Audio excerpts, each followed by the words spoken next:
Hey everybody, so Beta Papaya here. Wanted to do a video in terms of the best type of mid laners that I would say are to carry 1v9, so basically climb out of your low elo. All builds will be posted in the description for easy of access. The first one on the list here we got is Gideon. So Gideon has insane monstrous burst. He has quick clear. He has an escape. He's low CD. He's probably the most well-rounded mid. So he's the mid laner. If you are new, you just want to learn him. He's very dominant. He's very strong, and he provides so much utility to the team. Um, the cons of him though is that he is very skill shoddy.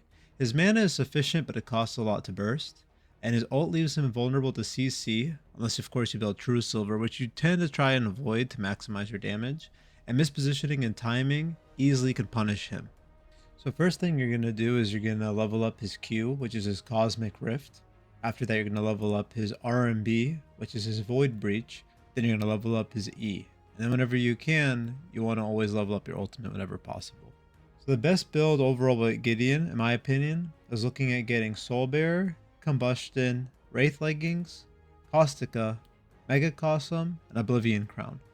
I would say that if you are really getting punished, you can try and push back Caustica and get True Silver as a third item. That way you're able to really get your ult off. But you really want to avoid that due to the way that Gideon works. If you can play him as a spam mage, it's much stronger. Then look at an ult to catch the enemy off guard. So let's discuss the build itself. So going Soulbearer is going to give you a bit of a shield and some sustain with the ultimate. So I like to say it's very useful. You can look at getting Time Flux, but that's a very skill-based crest. So be warned, but if you feel like you're really getting the hang of Gideon, you can try that out. So Combustion has a really nice build path in case you have to back early, and it's insane damage on squishies throughout because you're getting penetration. Wraith Leggings, also, you're getting pen, you're getting a ton of magic power. It's a phenomenal item, and then you're getting movement speed, which is a very strong ability to have in this game. Caustica at this point will give you a ton of mana, and it will scale with the penetration. Because at this point, every single character should have like 50 plus magic armor, so you're gonna come out and basically get like I think it's 30% pen, so it's gonna help out a ton at this point.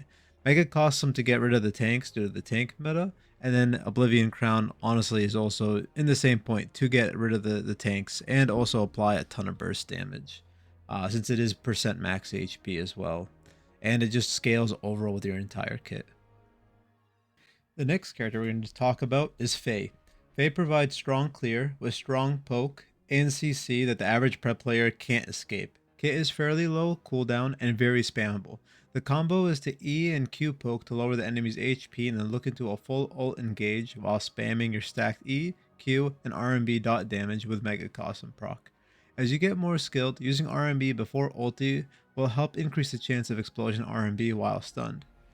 The cons of Faye though is her cleanses do hurt her. So people that are running cleanse crests you are gonna get punished, especially if a support builds it.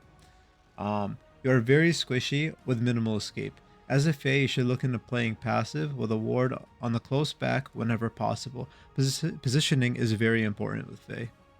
For leveling up your skills, you're going to prioritize Untamed Growth, the RMB, up to level 3. This way you're going to have very good fast clear to start getting your rotations in.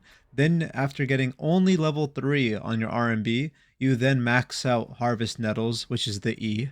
After that, you max out your Q and level up your ult whenever necessary.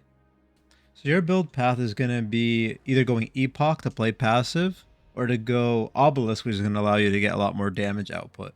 Then you're going to go Mega Cosm for proccing the passive many times, Wraith Leggings for just the assassination and pen, and ton of magic power, Caustica for sustain and magic penetration, Tainted to apply your Tainted stacks when your team's not doing it for you, and then Oblivion Crown for everything to just scale up into late game.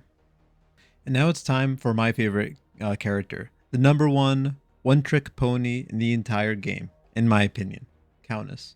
Countis outputs insane damage as she is an assassin, and she has a ton of sustain. She has relatively low cooldowns late game with insane AoE damage. The cons of her though is that she does have she can't really escape basically. She is going to be forced to play relatively safe and has to understand jungle rotations. Her positioning is very important. That includes when to go in, when to look into fights, when to take fights, when to not even follow your team and do your own thing. So the skill path for my baby girl is to start with Eventide, which is your E, max that out, and then look at getting your RMB, your Blade Siphon, and then after that, Shadow Slip your Q. And then whenever you can, you want to get your ultimate ability. So the build path for Countis is Soul Bearer as your crest. You can look at getting Time Flux or Obelisk if you really want to play aggressive, but personally I don't find it worth it, especially when you have to try and get a 1v9 in. Then you want to go for Combustion for the extreme poke damage early game, plus the penetration. Wraith Leggings, basically for the same thing. The pen and magic power and movement speed is huge on her. Caustica, so you get the scaling for the percent pen. Then you can decide on either getting Time Warp or you can get Mega Cosm. Time Warp more for squishies, still beneficial against tanks. And then you go for Mega Cosm if you really need to mess tanks up. Then you can get Oblivion Crown as your final item, or if you need more tank damage, you can look at getting Time Warp and then getting Mega Cosm here. But Oblivion Crown just is such a solid scaling item. This one you'd have to play around with. All the builds will be in the description below. Let me know what you think of this video in the comments below. If you enjoyed, don't forget to leave a like and comment as it helps me a lot. If you hated this, please let me know why. I stream daily on Twitch and on YouTube around 6 p.m. Eastern. If you enjoyed, don't forget to subscribe. Have a good one. Peace.